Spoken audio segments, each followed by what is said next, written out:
नमस्कार किसान भाइयों, आपका स्वागत है आपके अपने चैनल लक्ष्मी फार्मिंग में। किसान भाइयों, आज हम आपके लिए एक नई वीडियो लेकर आए हैं और आज की अपनी इस नई वीडियो से हम एक नए टॉपिक की शुरुआत कर रहे हैं। इस वीडियो से आज हम शुरुआत करने वाले हैं धान के बारे में।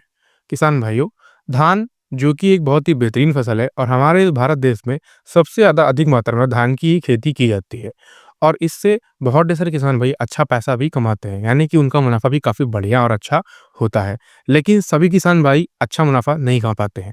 इसके बहुत ढेर सारे कारण होते हैं और उनकी अपनी भी कुछ समस्याएँ होती हैं। इस वीडियो में आज हम शुरुआत करने वाले हैं कि हमें इस वर्ष यानी कि 2025 में धान की खेती कैसे करनी चाहिए, कौन से बीजों का चुनाव करना चाहिए, कौन सा बीज हमारी ज़रूरत अनुसार या हमारे लिए एरिया के अनुसार, हमारी मिट्टी के अनुसार कौन सा बीज सबसे ज़्यादा फ़ायदेमंद रहेगा, यानी कि हमें किस बीज से ज़्यादा उत्पादन मिल सकता है। क्योंकि जितना ज़्यादा आपका धान का उत्पादन होगा, उतना ज़्यादा आपका प्रॉफ़िट होगा। इसलिए हमें धान की खेती करते समय अपने बीजों पर अवश्य ध्यान देना चाहिए कि हम कौन से बीज का चुनाव कर रहे हैं और हमारी आवश्यकता क्या है।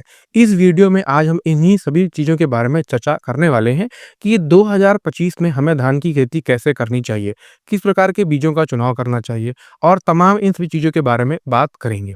दोस्तों, अगर आप हमारे इस चैनल पर पहली बार आए हो तो चैनल को ज़रूर सब्सक्राइब कर लेना, क्योंकि हम अपने इस चैनल पर इस वर्ष 2025 में धान की खेती यानी कि ए से लेकर जेड तक, शुरुआत से लेकर अंत तक आपको कौन से बीज का चुनाव करना चाहिए, कैसे-कैसे उसकी बेरन डालनी चाहिए, बीज इसके अलावा उसमें नर्सरी से लेकर खाद, पानी, रोपाई सभी चीज़ों पर, दवाओं के बारे में, बीमारियाँ, रोगों, कीटों पर सभी के बारे में आपको हमारे चैनल पर वीडियो टाइम टू टाइम मिलता रहेगा, जिससे आपकी फसल को कोई नुकसान नहीं होगा। यानी कि आप एक अच्छी और बहुत ही बढ़िया धान की खेती कर पाओगे, अगर आप हमारे चैनल से जुड़ते हो तो। इसके लिए आपको सिर्फ़ और सिर्फ़ हमारे चैनल को सब्सक्राइब करना है और वीडियो को लाइक करना है और समय-समय पर हमारी वीडियो जो भी अपलोड हो उसको आप ज़रूर देखिए। साथ ही साथ किसान भाइयों, अगर आप हमसे जुड़ना चाहते हो, हमसे बातचीत करना चाहते हो, तो हमारे व्हाट्सएप ग्रुप को भी ज़रूर फ़ॉलो कर सकते हो। व्हाट्सएप ग्रुप की लिंक आपको वीडियो के डिस्क्रिप्शन में और कमेंट बॉक्स में मिल जाएगी। वहाँ से आप हमसे व्हाट्सएप पर जुड़ सकते हो और अपनी सारी समस्याओं को पूछ सकते हो। किसान भाइयों, चलिए शुरू करते हैं आज की अपनी इस वीडियो को। किसान भाइयों, चलिए अब हम बात कर लेते हैं कि अधिक से अधिक मात्रा में किसान भाई धान की खेती से अच्छा उत्पादन क्यों नहीं ले पाते, अच्छा मुनाफा क्यों नहीं कमा पाते हैं। इसके सबसे बड़े कारण क्या हैं? सबसे बड़ा और सबसे पहला कारण है कि सही बीज का चुनाव ना करना। दूसरा कारण है अपनी आवश्यकता अनुसार बीज का चुनाव ना करना। इसके अलावा एक और कारण है मिट्टी के अनुसार बीज का चुनाव ना करना। सही समय पर बेरन ना डालना, सही क्वालिटी के बीज का चुनाव ना करना, सस्ता और महँगे के बीच में फँस कर रह जाना। इसके अलावा कुछ कारण ऐसे हैं जैसे कि सही समय पर रोपाई ना करना, इसके अलावा खाद, पानी वगैरह ना करना, देखभाल ना करना, कीटनाशक वगैरह यानी कि कोई बीमारी लग जाए तो सही समय पर उसका छिड़काव ना करना दवाओं का। ये सभी कुछ मोटे-मोटे कारण होते हैं जिनके कारण किसान भाई अपनी धान की खेती से असफल हो जाते हैं और अच्छा मुनाफ़ा नहीं कमा पाते हैं। इसके अलावा एक और सबसे बड़ा कारण है कि बहुत सारे किसान भाई इस दुविधा में फँस कर रह जाते हैं कि हम हाइब्रिड बीज लगाएँ कि हम रिसर्च बीज लगाएँ, यानी कि कौन-सी प्रकार की वैरायटी का हम चुनाव करें, जिसका हम बुवाई करें। इसके अलावा एक और सबसे बड़ा कारण है कि किस अवधि की वैरायटी के लगाएँ, यानी कि कौन से समय की वैरायटी लगाएँ। कुछ वैरायटियाँ ऐसी होती हैं जो 120 से 125 दिन के अंदर पक कर तैयार होती हैं, कुछ 150 दिन के पक कर तैयार होती हैं, कुछ उससे भी ऊपर आती हैं जो 160 दिन के आस-पास पक कर तैयार होती हैं। तो हम अपनी आवश्यकता अनुसार, अपनी ज़रूरत अनुसार, समय अवधि, इसके अलावा इन सभी चीज़ों पर फँस कर रह जाते हैं और अच्छी क्वालिटी के बीज का चुनाव नहीं करते हैं और ये कुछ ऐसे कारण होते हैं जिनके कारण हमारी जो फसल होती है वह खराब हो जाती है और हम इसको ध्यान से सोचते नहीं हैं, समझते नहीं हैं और हर साल वही खेती करते रहते हैं, वही पुराने तरीके से और हमें ज़्यादातर अच्छा फ़ायदा देखने को नहीं मिलता है। लेकिन जो किसान भाई इस बात को समझ जाते हैं और अपने अनुसार, अपनी आवश्यकता अनुसार, मिट्टी के अनुसार, ज़रूरत के अनुसार, समय के अनुसार सभी चीज़ों का देख कर, परख कर बीज का चुनाव करते हैं और समय-समय पर खाद, पानी, देखभाल, स्प्रे करते हैं, वे अच्छा मुनाफ़ा और अच्छा पैसा कमाते हैं। दोस्तों, ये एक ऐसी फसल है जो हमें अच्छा और मोटा पैसा जो कि 4 से 5 महीने के अंदर कमा कर देती है। किसान भाइयों, अगर आप सही तरीके से करोगे तो निश्चित ही आप अच्छा पैसा कमा सकते हो। अब हम बात कर लेते हैं कि इस वर्ष 2025 में हमें कौन से बीज का चुनाव करना चाहिए।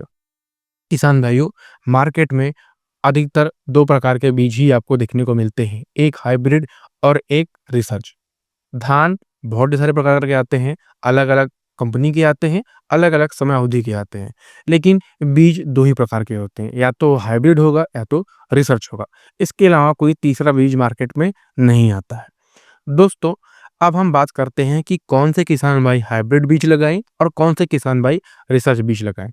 हाइब्रिड बीज वे किसान भाई लगाएँ जिन्हें अच्छी और ज़्यादा पैदावार की आवश्यकता है, जो कि सिर्फ़ और सिर्फ़ अधिक पैदावार चाहते हैं, वे हाइब्रिड बीज का चुनाव करें।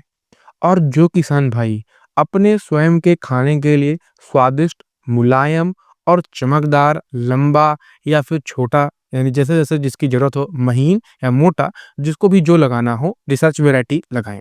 तो मोटा-मोटा समझाना ये चाहता हूँ कि जिस किसान भाई को मार्केट में बेचना है और मोटा उत्पादन चाहिए, यानी कि बड़ा उत्पादन, खूब ढेर सारा उत्पादन हो आपका, वो हाइब्रिड बीज की तरफ जाए। और जिसको खाने के लिए स्वादिष्ट चाहिए, महीन चाहिए, पतला चाहिए, मोटा चाहिए, वो रिसर्च बीज की तरफ जाए। यानी कि अगर आपको खाना है, तो आप रिसर्च बीज की तरफ जाओ। क्योंकि जो खाने वाले बीज हैं, जो खाने के लिए आपको चावल चाहिए, वो रिसर्च ही अच्छा होता है, उसमें स्वाद आता है, वो खाने में अच्छा लगता है। जब आप उसको चुराते हो, तो वो अच्छा आता है, उसकी खुशबू अच्छी आती है। लेकिन जो हाइब्रिड होता है, उसमें स्वाद नहीं आता, उसमें खुशबू नहीं आती।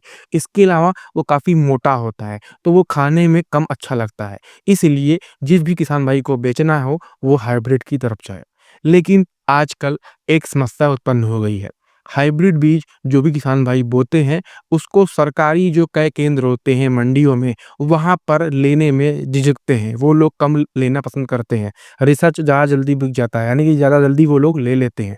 तो इसलिए अब ज़्यादातर किसान भाई रिसर्च की ही तरफ भाग रहे हैं।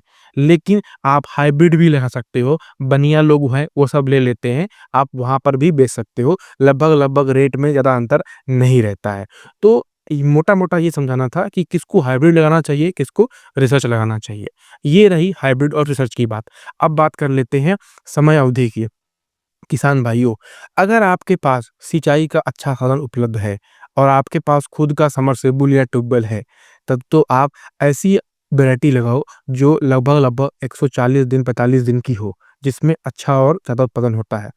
क्योंकि जो वैरायटियाँ कम अवधि की होती हैं, उनका उत्पादन कम होता है, ये एक सच्चाई की बात है। कोई भी आपसे कितना भी कहे, ऐसा बिल्कुल नहीं होता कि ज़्यादा समय वाली जो वैरायटी होती है, उसका उत्पादन अक्सर हमेशा ज़्यादा रहता है और कम समय वाली जो वैरायटी होती है, जो 110 दिन, 105 दिन या 120 दिन के आस-पास पक कर तैयार रहती है, उसका उत्पादन निश्चित ही ज़्यादा लंबी अवधि वाली वैरायटी से 10-5 कुंटल कम ही रहता है।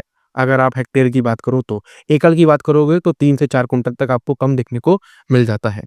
किसान भाइयों, अगर आप अच्छी वैरायटी लगाना चाहते हैं, तो आप मेरी राय मानिए तो रिसर्च लगाओ अगर आपको खाना है। और अगर आप बेचने के लिए लगाना चाहते हो, तो हाइब्रिड की तरफ जा सकते हो। ये रही बात आपको समझाने के लिए कि कौन-सी समय अवधि का लगाएँ, कम लगाएँ या ज़्यादा लगाएँ। तो जिसको जल्दी तैयार करना है फसल, वो कम समय अवधि का लगाए, हालाँकि उसका उत्पादन कम होता है। और जिसको अपने पास अच्छा सिंचाई का साधन है और लंबी समय अवधि का लगा सकता है, कोई दिक्कत नहीं है, तो वे 140 दिन से लेकर 150 दिन तक की वैरायटी का लगाएँ, क्योंकि उसका उत्पादन ज़्यादा होता है। इसके बीच में भी कुछ वैरायटियाँ आती हैं, जो 125 से 135 दिन के आस-पास पककर तैयार होती हैं, जिनका उत्पादन इन दोनों के बीच में रहता है। तो वो भी कुछ किसान भाई लगाना पसंद करते हैं, आप उनको भी लगा सकते हो। किसान भाइयों, ये रही आज की हमारी यह वीडियो, जिसमें हमने आपको बताया कि आपको किस प्रकार के बीज का चुनाव करना चाहिए। साथ ही साथ आपको समय अवधि के अनुसार कौन से बीज का चुनाव करना चाहिए और सिंचाई के अनुसार कौन से बीज का चुनाव करना चाहिए। जैसे कि कहने का मतलब ये है कि अगर आपके पास अच्छी सिंचाई का साधन उपलब्ध है, तो वो वैरायटी लगाओ जिसमें सिंचाई बढ़िया और आप कर पाओ। जैसे कि जिसमें 2 से 3-4 पानी लगे, जैसे कि नाटी मंसूरी, सावा मंसूरी, इन सब में ज़्यादा पानी लगता है, कम से कम 4 से 5 सिंचाई। तो अगर आप सिंचाई नहीं करोगे, तो फसल उतनी अच्छी नहीं होती है, खराब हो जाती है। दाना एकदम पतला होता है, मज़ा नहीं आता है।